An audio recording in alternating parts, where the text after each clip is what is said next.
Bismillahirrahmanirrahim. Dear students, Assalamu alaikum. Fifth lecture from chapter number 7. Our today's lecture is about mechanism of chemical reaction, and this lecture is based on student learning outcome, which states that suggests a mechanism that is consistent with the given rate equation and the rate determinant step. Students, आप इस lecture से ये learn करेंगे कि एक rate equation rate determining step से determine की जाती है और रेट इक्वेशन की मदद से हम किसी केमिकल रिएक्शन का मैकेनिज्म कैसे मालूम कर सकते हैं। स्टूडेंट्स, सबसे पहले हम देखते हैं कि what do we mean by mechanism of a chemical reaction. Mechanism of chemical reaction, it is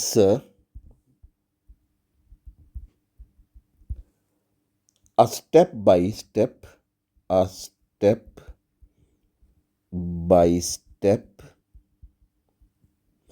description of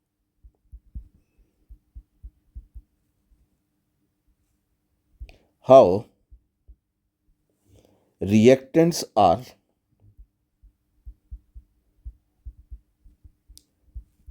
converted into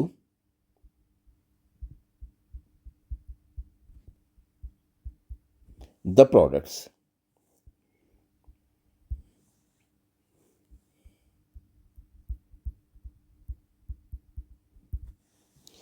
It is a step-by-step description of how reactants are converted into the products, या आप इसको यूं भी state कर सकते हैं, the path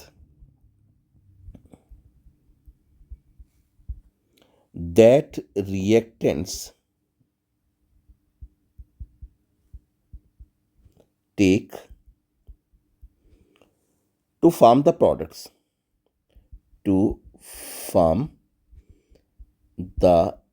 products, in a chemical reaction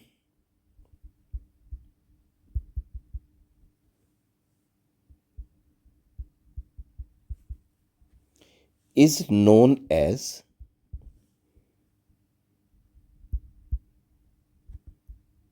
mechanism of a reaction. Mechanism of chemical reaction. Students, एक chemical reaction one step में भी कंप्लीट हो सकता है और मोर देन वन स्टेप में भी। मिसाल के तौर पे ये एक रिएक्शन है, carbon reacts with half mole of oxygen. This result in the formation of carbon monoxide. ये रिएक्शन एक स्टेप में कंप्लीट होता है। और एक केमिकल रिएक्शन जो है वो एक से ज़्यादा स्टेप में भी मुकम्मल हो सकता है। अगर एक केमिकल रिएक्शन एक से ज़्यादा स्टेप में कंप्लीट होता है तो उनमें से एक स्टेप स्लोएस्ट रेट से प्रोसीड करता है और बाकी स्टेप जो है वो फास्ट रेट से प्रोसीड करते हैं। यूजुअली फर्स्ट स्टेप स्लो होता है। उस रिएक्शन के स्लोएस्ट स्टेप को हम रेट डिटर्मिनिंग स्टेप कहते हैं। रेट डिटर्मिनिंग स्टेप हम उसको क्यों कहते हैं? इसलिए कि ये स्टेप ओवरऑल रिएक्शन का रेट डिटर्मिन करता है। जितना टाइम कंज्यूम करना है रिएक्शन ने वो इस रेट डिटर्मिनिंग स्टेप की वजह से होता है। यानी ये जो रेट डिटर्मिनिंग स्टेप होता है, it put a limit to the rate at which overall reaction occurs. तो कोई रिएक्शन जो है वो जो है उसमें वो अपने रेट डिटर्मिनिंग स्टेप से ज़्यादा स्लोली अकर नहीं कर सकता। तो रेट डिटर्मिनिंग स्टेप को हम कैसे डिफाइन कर सकते हैं? Rate determining step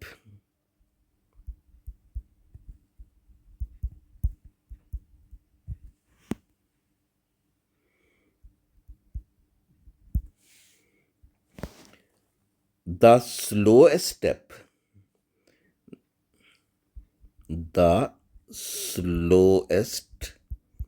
step in the reaction mechanism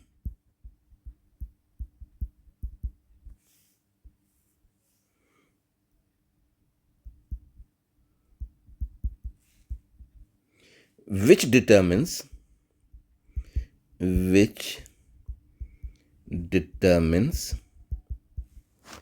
the overall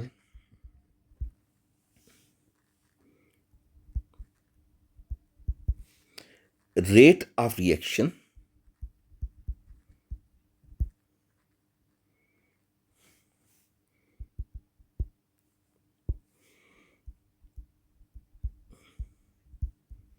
is known as rate determining step. Rate determining step. Rate determining step की एक और इम्पॉर्टेंस ये है कि हम किसी रिएक्शन के लिए रेट इक्वेशन इसी रेट डिटर्मिनिंग स्टेप की मदद से लिखते हैं। मिसाल के तौर पे ये आप एक रिएक्शन देखिएगा, this is the reaction between nitrogen dioxide and carbon monoxide gases. They react with one another to form nitrogen oxide and carbon dioxide. इस रिएक्शन में नाइट्रोजन डाइऑक्साइड कार्बन मोनोऑक्साइड को ऑक्सीडाइज करता है to form the carbon dioxide. ये reaction 2 step में proceed करता है। First step में नाइट्रोजन डाइऑक्साइड के 2 मॉलिक्यूल्स एक दूसरे के साथ रिएक्ट करते हैं।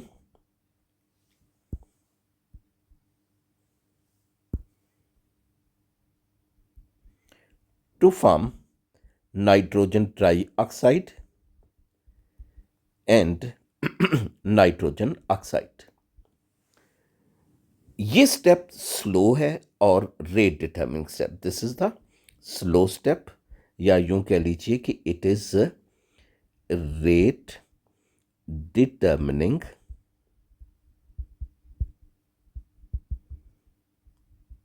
स्टेप।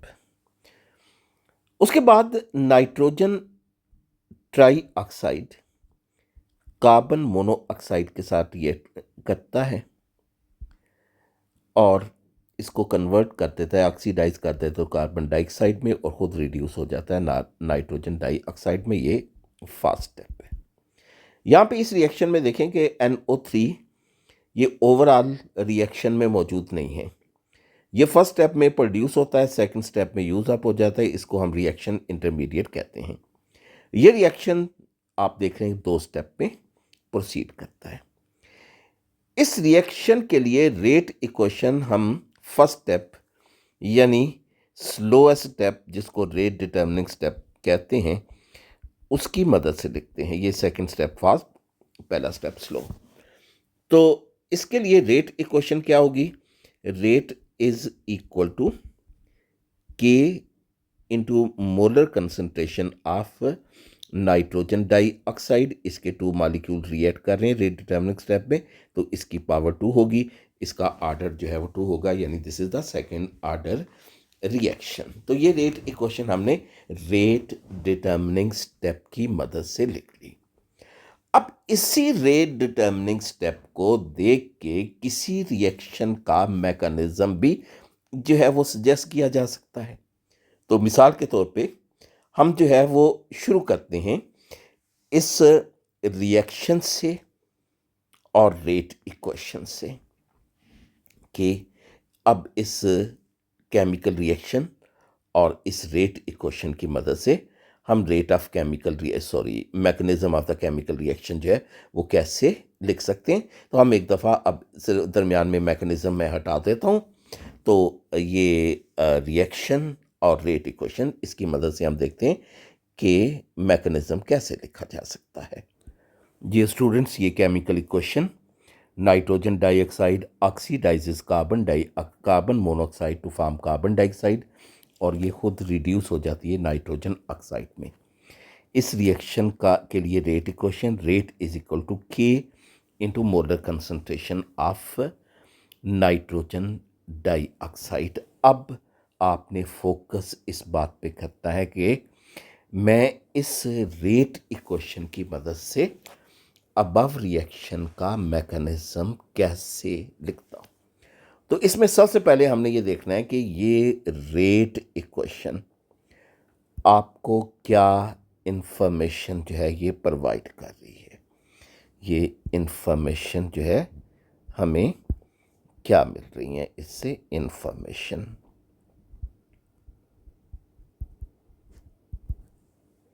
तो इसमें पहली इंफॉर्मेशन जो है वो ये है, ये रेट इक्वेशन से, कि इसमें रेट जो है it is directly proportion to molar concentration of NO2 raise to power 2, यानी ऑर्डर ऑफ रिएक्शन जो है ये 2 है, यानी it is with respect to nitrogen dioxide is two order of reaction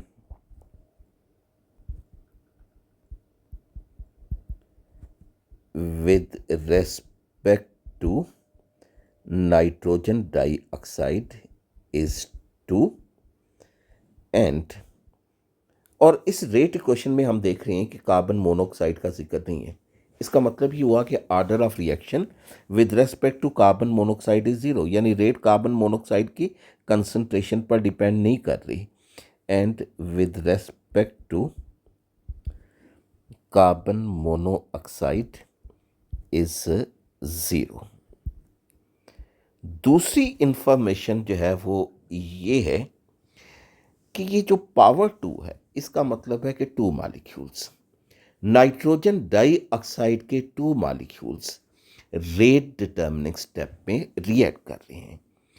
2 molecules of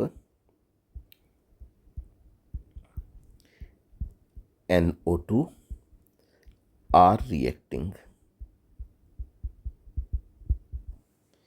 in rate determining step.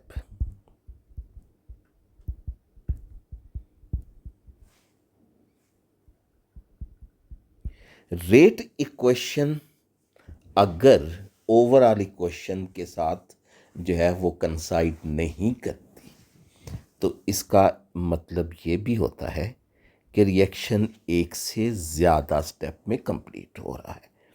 Reaction is completed in more than one step। तो अब हम इस इंफॉर्मेशन की मदद से और रेट इक्वेशन की मदद से और ओवरऑल रिएक्शन की मदद से हम इस रिएक्शन का मैकेनिज्म कैसे लिखेंगे। तो स्टूडेंट्स आप ये देखिए, मैंने आपको बताया कि रेट इक्वेशन जो है इट इज़ इक्वल टू के into molar concentration of NO raise to power 2। तो ये जो पावर 2 है ये नंबर ऑफ मॉलिक्यूल को ज़ाहिर करती है, वो नंबर ऑफ मॉलिक्यूल जो कि रेट डिटर्मिनिंग स्टेप में जो है ये मौजूद हैं। तो इसको फिर हम ये लिखेंगे 2 मॉलिक्यूल्स ऑफ NO2। तो NO2 रिएक्ट्स विद NO2। अब स्टूडेंट्स आप देखें कि मैं यहाँ पे प्रोडक्ट जो है वो क्या लिखूँगा। प्रोडक्ट में से एक प्रोडक्ट आपने ओवरऑल इक्वेशन में से लिखना है। तो अब देखें रिएक्टेंट है नाइट्रोजन डाइऑक्साइड्स, तो ज़ाहिर कार्बन डाइऑक्साइड तो प्रोडक्ट में नहीं आ सकता, तो हमने एक प्रोडक्ट इस ओवरऑल इक्वेशन में से जो लेना है वो क्या हो गया, NO। ठीक होगी बात। अब NO2 और NO2 रिएक्ट करके एक प्रोडक्ट बना रहे हैं NO, तो जारी बात है दूसरा जो प्रोडक्ट होगा वो NO3 होगा। अब यहाँ पे NO3 पे गौर कीजिए। NO3 ओवरऑल इक्वेशन में अपीयर नहीं हो रहा। ऐसे जो सब्सटेंस को जो ओवरऑल इक्वेशन में अपीयर नहीं होता लेकिन फर्स्ट स्टेप में प्रोड्यूस होता है, उसको हम रिएक्शन इंटरमीडिएट कहते हैं। इस रिएक्शन इंटरमीडिएट को आपने नेक्स्ट स्टेप में रिएक्ट करना होता है। इसको किसके साथ रिएक्ट करना है? इसको रिएक्ट करना है उस सेकंड रिएक्टेंट के साथ जो ओवरऑल इक्वेशन में तो मौजूद है लेकिन रेट डिटर्मिनिंग स्टेप में यानी फर्स्ट स्टेप में मौजूद नहीं है। ये पहला स्टेप हमने रेट डिटर्मिनिंग स्टेप लिख लिया। इसमें कार्बन मोनोऑक्साइड मौजूद नहीं है लेकिन ओवरऑल रिएक्शन में मौजूद है, तो इसलिए हम NO3 को अब CO के साथ रिएक्ट करेंगे। अब इसका प्रोडक्ट क्या होना चाहिए? हमने ओवरऑल इक्वेशन से एक प्रोडक्ट NO ले लिया, अब आप दूसरा प्रोडक्ट ले लें CO2, ये बन गया CO2। तो NO3 CO को ऑक्सीडाइज कर रहा है CO2 में, तो फिर बाकी क्या रह गया? It is NO2। तो फर्स्ट स्टेप स्लो, जिसको हम रेट डिटर्मिनेंट स्टेप कहते हैं, and second step is the fast. तो ओवरऑल रेट जो है ये फर्स्ट स्लो स्टेप है, ये जिसको रेट डिटर्मिनेंट स्टेप है, इसी पे जो है ये डिपेंड करेगा। तो क्या हमने ये मैकेनिज्म सही लिखा है या नहीं लिखा? तो इसको चेक करने का तरीका ये है कि आप इन दोनों इक्वेशन को ऐड कर लें। तो आप देखिए, ऐड करके हमने सिंप्लीफाई करना है। NO3 reaction intermediate first step में प्रोड्यूस हो रहा है, सेकंड स्टेप में यूज हो रहा है, कैंसिल कर दें। NO2 का एक मॉलिक्यूल फर्स्ट स्टेप में रिएक्ट कर रहा है, सेकंड स्टेप में प्रोड्यूस हो रहा है, कैंसिल कर दें। अब बाकी आपके पास जो है वो क्या रह गया? रिएक्टेंट में से NO2 और कार्बन मोनोऑक्साइड, ये बच्चों रिएक्ट करके क्या बना रहे हैं? They are forming NO and CO2। ये बचे आपके पास, यही इक्वेशन आ गई जो ओवरऑल इक्वेशन। इन दोनों को ऐड करना, इसका मतलब ये हुआ कि हमारा जो मैकेनिज्म जो हमने सजेस्ट किया है वो सही है। तो हम मज़ीद एग्जाम्पल की मदद से इसको आगे जो है वो स्टडी करते हैं। तो एक दफ़ा फिर देख लीजिए कि रिएक्शन मैकेनिज्म मालूम करने के लिए आपके पास क्या होना चाहिए? ओवरऑल रिएक्शन इक्वेशन और रेट इक्वेशन होनी चाहिए। रेट इक्वेशन की मदद से मैकेनिज्म जो है वो हम मालूम करते हैं। तो अब हम एक दफ़ा रिवाइज करने के लिए ये देख लेते हैं कि एक एक्सपेरिमेंट की मदद से हम रेट इक्वेशन कैसे मालूम करते हैं, और उसके बाद जो है वो इसी तरह आप देखेंगे कि रेट इक्वेशन से हम उस रिएक्शन का मैकेनिज्म कैसे देखते हैं। ये एग्जांपल जो है ये मैं फर्स्ट ईयर की पेक्टा की बुक से ले रहा हूँ ताकि हमारे पंजाब बोर्ड के स्टूडेंट भी ये इसको समझ सकें, अच्छी तरह से समझ सकें। स्टूडेंट्स, ये रिएक्शन है between nitrogen oxide and hydrogen. Reaction equation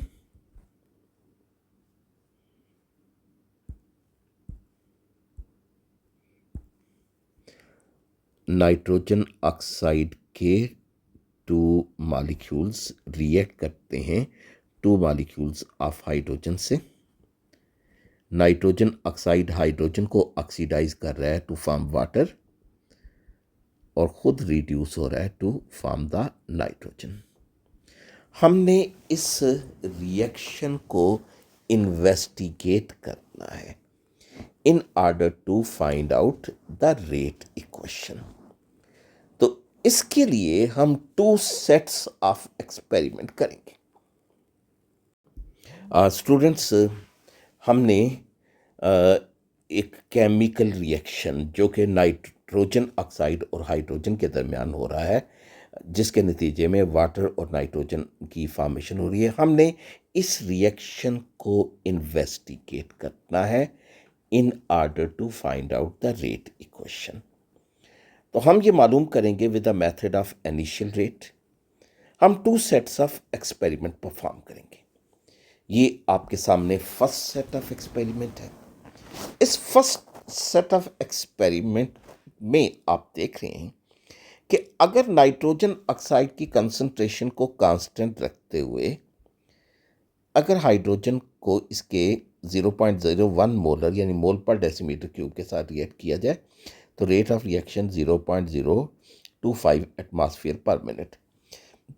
अगर नाइट्रोजन ऑक्साइड की कंसंट्रेशन को कांस्टेंट रखते हुए हाइड्रोजन की कंसंट्रेशन को डबल कर दिया जाए तो रेट ऑफ रिएक्शन भी डबल हो जाता है। और अगर नाइट्रोजन ऑक्साइड की कंसंट्रेशन को कांस्टेंट रखते हुए हाइड्रोजन की कंसंट्रेशन को 3 टाइम इंक्रीज करते हैं तो रेट ऑफ रिएक्शन भी 3 टाइम इंक्रीज कर जाता है। तो इससे हम क्या कंक्लूड करेंगे? हम इससे कंक्लूड जो है वो ये करेंगे कि rate of this reaction is directly proportional to the molar concentration of hydrogen raised to power 1। इसको इक्वेशन 1 कह लीजिए क्योंकि हाइड्रोजन की कंसंट्रेशन डबल करने से रेट डबल हो रहा है और कंसंट्रेशन 3 टाइम इंक्रीज करने से रेट 3 टाइम इंक्रीज कर रहा है। So it mean that rate of reaction is directly proportional to molar concentration of hydrogen raised to power 1। अब हम जो है वो second set of experiment perform करेंगे जिसमें हम हाइड्रोजन की कांस्टेंट कंसंट्रेशन को रिएक्ट करेंगे नाइट्रोजन ऑक्साइड के साथ और नाइट्रोजन ऑक्साइड की कंसंट्रेशन को ग्रेजुअली इंक्रीज करेंगे और ये देखेंगे कि रेट ऑफ रिएक्शन पर क्या इफेक्ट हो रहा है। स्टूडेंट्स अब आप सेकंड सेट ऑफ एक्सपेरिमेंट्स देखिए, इसमें हमने 3 रीडिंग ली हैं। तो हमने यहाँ पे हाइड्रोजन की कंसंट्रेशन को कांस्टेंट रखा है और नाइट्रोजन ऑक्साइड की कंसंट्रेशन को इंक्रीज करके इनिशियल रेट जो है वो हमने मेजर किया है। तो ये जो एक्सपेरिमेंट जो है ये क्या शो कर रहे हैं कि अगर नाइट्रोजन ऑक्साइड के 0.01001 मोल पर डेसीमीटर क्यूब या मोलर को हाइड्रोजन के 0.009 मोल पर डेसीमीटर क्यूब या मोलर के साथ रिएक्ट किया जाए तो इनिशियल रेट क्या हमें हासिल होता है 0.063 एटमॉस्फेयर पर मिनट। अगर हाइड्रोजन की कंसंट्रेशन को कांस्टेंट रखते हुए नाइट्रोजन ऑक्साइड की कंसंट्रेशन को डबल कर दिया जाए तो हम ऑब्जर्व करते हैं कि रेट ऑफ रिएक्शन अब 4 टाइम इंक्रीज कर जाता है। इट बिकम्स 0.025 एटमॉस्फेयर पर मिनट। और इसके बाद हम ऑब्जर्व करते हैं कि हाइड्रोजन की कंसंट्रेशन को स्टिल कांस्टेंट रखते हुए अगर नाइट्रोजन ऑक्साइड की कंसंट्रेशन को 3 टाइम इंक्रीज करते हैं तो रेट ऑफ रिएक्शन जो है वो 9 टाइम इंक्रीज कर जाता है। So it means that rate of reaction is directly proportional to the molar concentration of nitrogen oxide raised to power 2। Call it equation number 2। अब हम इस इक्वेशन 1 और इक्वेशन 2 की मदद से रेट इक्वेशन मालूम कर सकते हैं। तो ये अभी जो हमारे पास कंक्लूजन आए तो इसके मुताबिक reaction is first order with respect to hydrogen क्योंकि rate is directly proportional to molar concentration of hydrogen raised to power 1 and rate is directly proportional to second power of the molar concentration of NO यानी reaction is of second order with respect to NO। हम इन दोनों equation को combine कर देते हैं। तो इन दोनों equation को कंबाइन करने से हमारे पास रेट इक्वेशन क्या आ जाएगी? Rate equation rate is equal to K into molar concentration of hydrogen raised to power 1 ना भी लिखें तब भी ठीक है, molar concentration of NO raised to power 2। ये अब आपके पास रेट इक्वेशन आ गई। हम इस रेट इक्वेशन की मदद से अब मैकेनिज्म इस रिएक्शन का सजेस्ट करेंगे। तो इसके लिए हमारे पास ओवरऑल इक्वेशन भी होनी चाहिए। तो ओवरऑल इक्वेशन मैं अब दोबारा आपके के लिए लिख रहा हूँ। सो 2 moles of nitrogen oxide react with the 2 moles of hydrogen और 2 molecules of hydrogen. It is forming 2 moles of water and nitrogen.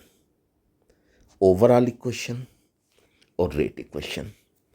अब इसकी मदद से हम रिएक्शन मैकेनिज्म कैसे लिखेंगे। रेट इक्वेशन आपको क्या इंफॉर्मेशन दे रही है?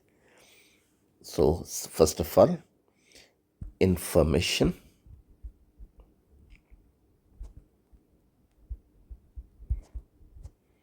From rate equation. तो पहली इंफॉर्मेशन के reaction is first order with respect to hydrogen and second order with respect to nitrogen oxide. Overall order is 3. Order of reaction with respect to hydrogen is 1 and with respect to nitrogen oxide is 2. Overall order is 3. दूसरी जो information है वो ये कि rate determining step में hydrogen का एक molecule, इसकी पावर 1 है, और नाइट्रोजन ऑक्साइड की पावर 2 है, इसके 2 मॉलिक्यूल्स रेट डिटर्मिनिंग स्टेप में रिएक्ट करते हैं। यानी 1 molecule of hydrogen and 2 molecules of nitrogen oxide are involved in rate determining step. और तीसरी information, reaction is completed in more than one step. Reaction is completed in more than one step. तो हम mechanism लिखने का आगाज़ करते हैं। तो पहले जो है वो हम कौन सा इस रेट इक्वेशन को देख के रेट डिटर्मिनिंग स्टेप लिखेंगे, क्योंकि rate determining step rate equation की मदद से जो है वो लिखी जाती है। तो इसी तरह फिर हम रेट डिटर्मिनिंग स्टेप भी रेट इक्वेशन से लिखेंगे। रेट इक्वेशन आपको क्या शो कर रही है कि हाइड्रोजन की पावर 1, नाइट्रोजन ऑक्साइड की पावर 2, यानी रेट डिटर्मिनिंग स्टेप में हाइड्रोजन का एक मॉलिक्यूल और नाइट्रोजन ऑक्साइड के 2 मॉलिक्यूल्स रिएक्ट कर रहे हैं। तो अब हम इसको यूं लिखेंगे कि in the rate determining step there is 1 molecule of hydrogen and 2 molecules of nitrogen oxide, they are reacting. अब यहाँ पे प्रोडक्ट क्या होना चाहिए? हमने एक प्रोडक्ट जो है वो ओवरऑल इक्वेशन से लेना है। तो ओवरऑल इक्वेशन में जो 2 प्रोडक्ट हैं, ये जो 2 प्रोडक्ट हैं, इसमें से एक प्रोडक्ट जो है वो वाटर है और एक प्रोडक्ट जो है वो नाइट्रोजन है। तो हम जो है हम इसमें से जो है वो नाइट्रोजन, इसमें से हम जो है वो नाइट्रोजन जो है वो ले लेते हैं, ठीक है। तो नाइट्रोजन इसमें से हमने ले ली N2, और दूसरा अब प्रोडक्ट क्या है, आप रिएक्टेंट को देख के मालूम कर लीजिए। एक H2 बच गया और 2 ऑक्सीजन बन के, तो ये क्या बन गया, ये आ गया बच्चे हाइड्रोजन पर ऑक्साइड। आप हाइड्रोजन पर ऑक्साइड भी पहले सिलेक्ट कर सकते हैं, आप नाइट्रोजन भी पहले सिलेक्ट कर सकते हैं। आप इनमें जो है वो जो चाहे सिलेक्ट कर लें, क्योंकि दोनों ही रिएक्टेंट में मौजूद हैं, हाइड्रोजन ऑक्सीजन भी और नाइट्रोजन भी। तो ये स्लो स्टेप है जिसको हम रेट डिटर्मिनिंग स्टेप भी कहते हैं, हमने ये लिख लिया। इस स्लो स्टेप में आप देखिए कि हाइड्रोजन पर ऑक्साइड ओवरऑल इक्वेशन में मौजूद नहीं है। तो ये बेटा क्या है, this is the reaction intermediate, reaction intermediate. अब आपने अगले स्टेप में रिएक्शन इंटरमीडिएट यानी हाइड्रोजन पर ऑक्साइड को किसके साथ रिएक्ट करना है, आपने उस रिएक्टेंट के साथ रिएक्ट करना है जो कि इस फर्स्ट स्टेप में, ये रेट डिटर्मिनिंग स्टेप में मौजूद नहीं है। अब रेट डिटर्मिनिंग स्टेप में हाइड्रोजन का एक मॉलिक्यूल और नाइट्रोजन ऑक्साइड के 2 मॉलिक्यूल्स हैं। ज़रा ओवरऑल इक्वेशन आप देखिए कि ओवरऑल इक्वेशन में हाइड्रोजन के 2 मॉलिक्यूल्स और नाइट्रोजन ऑक्साइड के 2 मॉलिक्यूल रिएक्ट कर रहे हैं। तो इसका मतलब ये हुआ कि एक हाइड्रोजन का मॉलिक्यूल तो फर्स्ट स्टेप में रिएक्ट कर रहा है, तो दूसरे को जो है वो रिएक्ट करना चाहिए सेकंड स्टेप में। तो सेकंड स्टेप में ये हाइड्रोजन का सेकंड मॉलिक्यूल आ गया, ये सेकंड स्टेप जो है ये फास्ट होगा और ये बच्चे क्या बनाएगा, this will form 2 moles of water. तो दिस इज़ द मैकेनिज़्म। इस मैकेनिज़्म को अब हम चेक करते हैं कि इन दोनों रिएक्शन जो क्या कहते हैं स्टेप्स को कंबाइन करें और सिंप्लीफाई करें। तो सिंप्लीफाई अब हम यूँ करते हैं कि ये रिएक्शन इंटरमीडिएट प्रोड्यूस हो रहा है, रिएक्ट कर रहा है, जो है ये कैंसिल हो गया। तो अब बाकी आपके पास रिएक्टेंट क्या बच गए, बाकी आपके पास 2 molecules of hydrogen plus 2 molecules of nitrogen oxide. They are forming nitrogen plus 2 moles of water. ये सेम जो है ये ओवरऑल रिएक्शन आपके पास आ गया। तो इस तरह हमने एक्सपेरिमेंटल डाटा से पहले क्या मालूम किया, एक्सपेरिमेंटल डाटा से हमने पहले जो है ये रेट इक्वेशन जो है ये मालूम की है। रेट इक्वेशन से फिर हमने देखा है कि रेट इक्वेशन हमें क्या इंफॉर्मेशन दे रही है, और आखिर में हमने रेट इक्वेशन की मदद से इस रिएक्शन का मैकेनिज़्म सजेस्ट किया है। स्टूडेंट्स हम मज़ीद एग्ज़ाम्पल जो हैं वो डिस्कस करेंगे ताकि आपको ये कॉन्सेप्ट अच्छी तरह क्लियर हो जाए। सो example 3,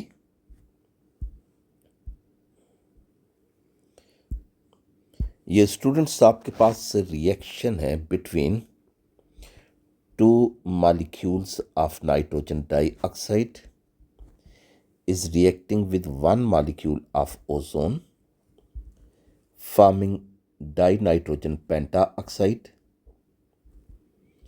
and 1 molecule of oxygen।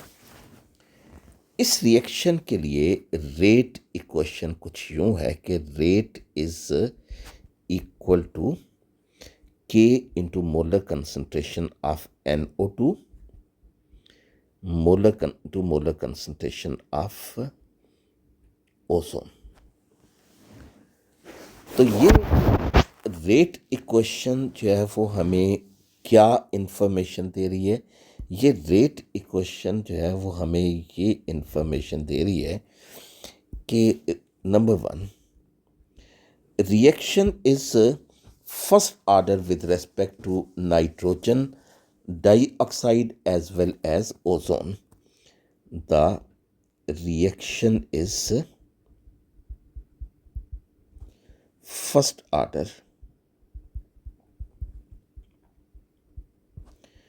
with respect to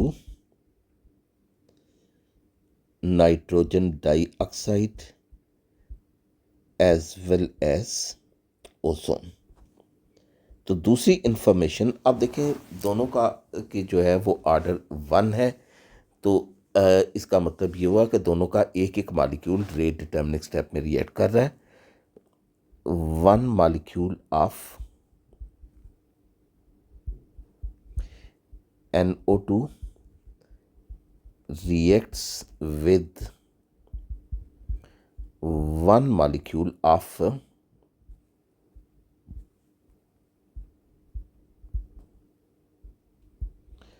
ozone in rate determining step,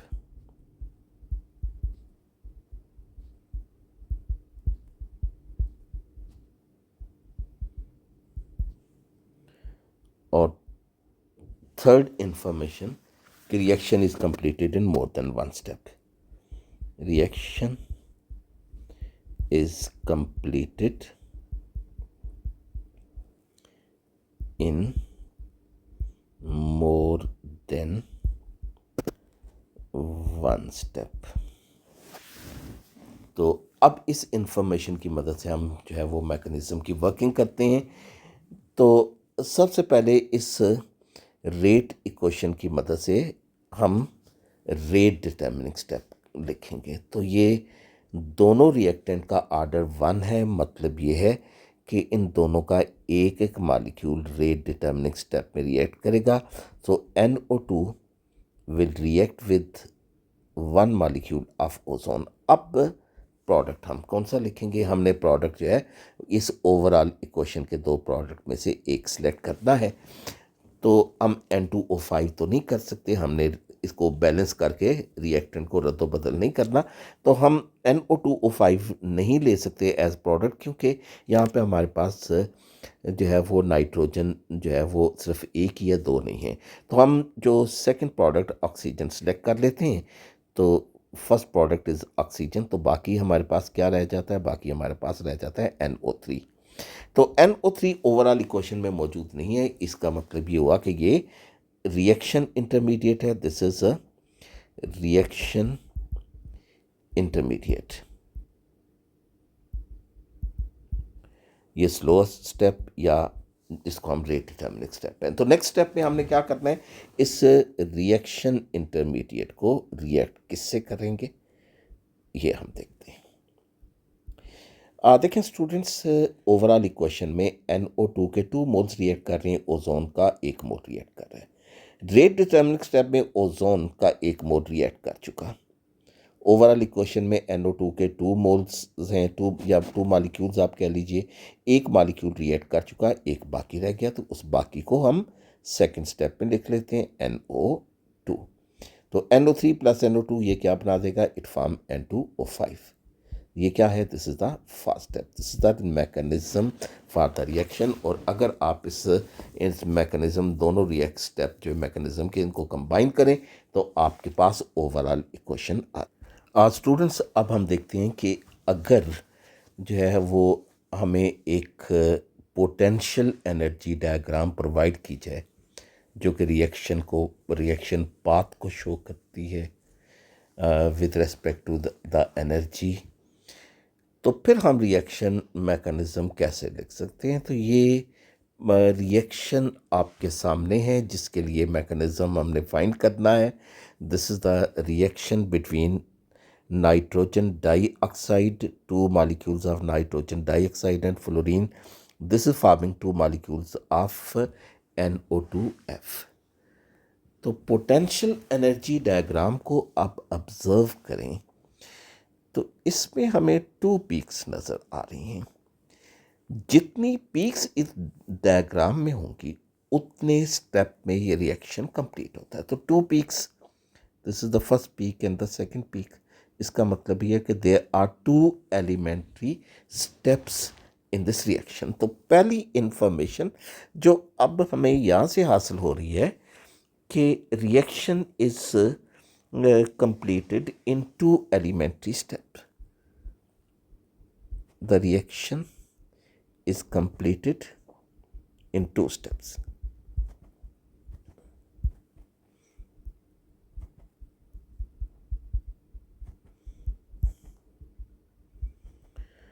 उसके बाद जो पीक्स की हाइट एनर्जी ऑफ एक्टिवेशन को जाहिर करती है। तो एनर्जी ऑफ एक्टिवेशन जैसे पीक से जाहिर है कि फर्स्ट जो स्टेप के लिए ज़्यादा और सेकंड स्टेप के लिए कम है।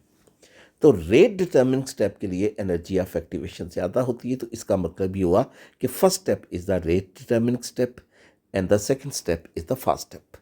तो दूसरी हमें इंफॉर्मेशन क्या मिली? The first step is the rate determining step, rate determining step, and second step is fast step।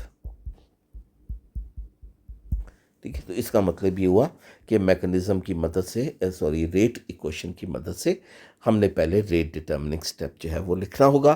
तो रेट इक्वेशन जो है, रेट इक्वेशन अब हमारे पास जो है वो क्या है, rate equation. Rate equation, rate is equal to K into molar concentration of NO2 into molar concentration of fluorine each raised to power 1। इसका मतलब ये हुआ कि reaction is first order with respect to NO2, first order respect to fluorine. Reaction is the reaction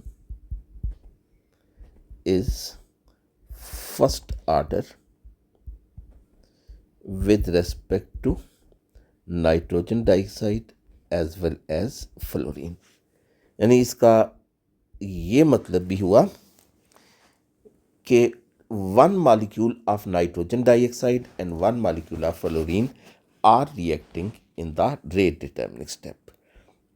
one molecule of nitrogen dioxide and one molecule of fluorine react in the rate determining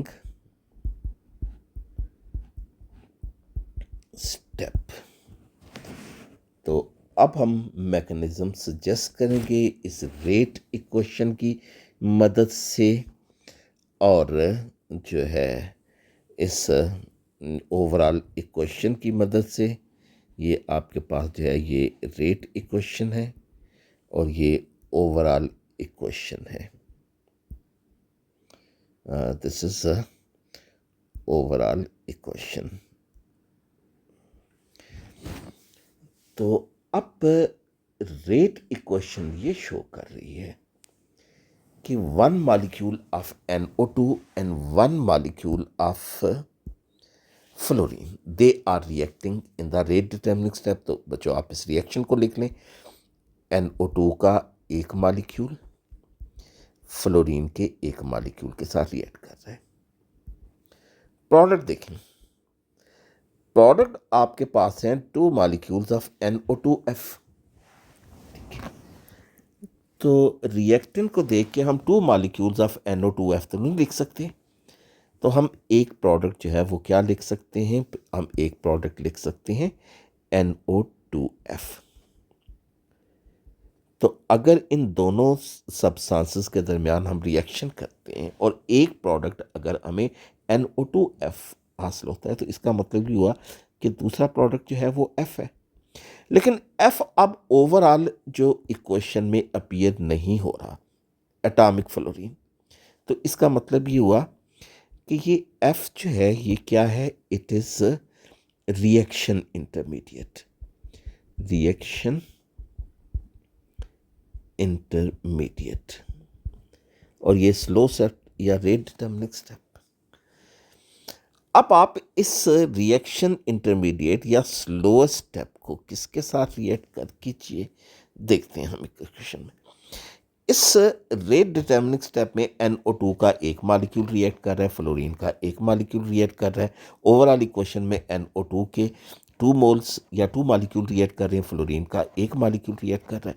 तो fluorine का जो एक molecule है वो तो react कर चुका, लेकिन NO2 के 2 मॉलिक्यूल में से एक मॉलिक्यूल रिएक्ट किया और एक अभी बाकी मौजूद है, क्योंकि ओवरऑल इक्वेशन में 2 मॉलिक्यूल्स हैं। तो आप इसको जो बाकी जो रह गया NO2 का एक मॉलिक्यूल, उसको सेकंड फर्स्ट स्टेप में लिख लें। तो ये प्रोडक्ट भी क्या बन गई, ये प्रोडक्ट भी आपके पास। अब प्रोडक्ट में NO2F के 2 मॉलिक्यूल बनने चाहिए। तो एक मॉलिक्यूल जो है वो बन चुका फर्स्ट स्टेप में, तो दूसरा मॉलिक्यूल अब दूसरे स्टेप में बना ले NO2F। This is the first step.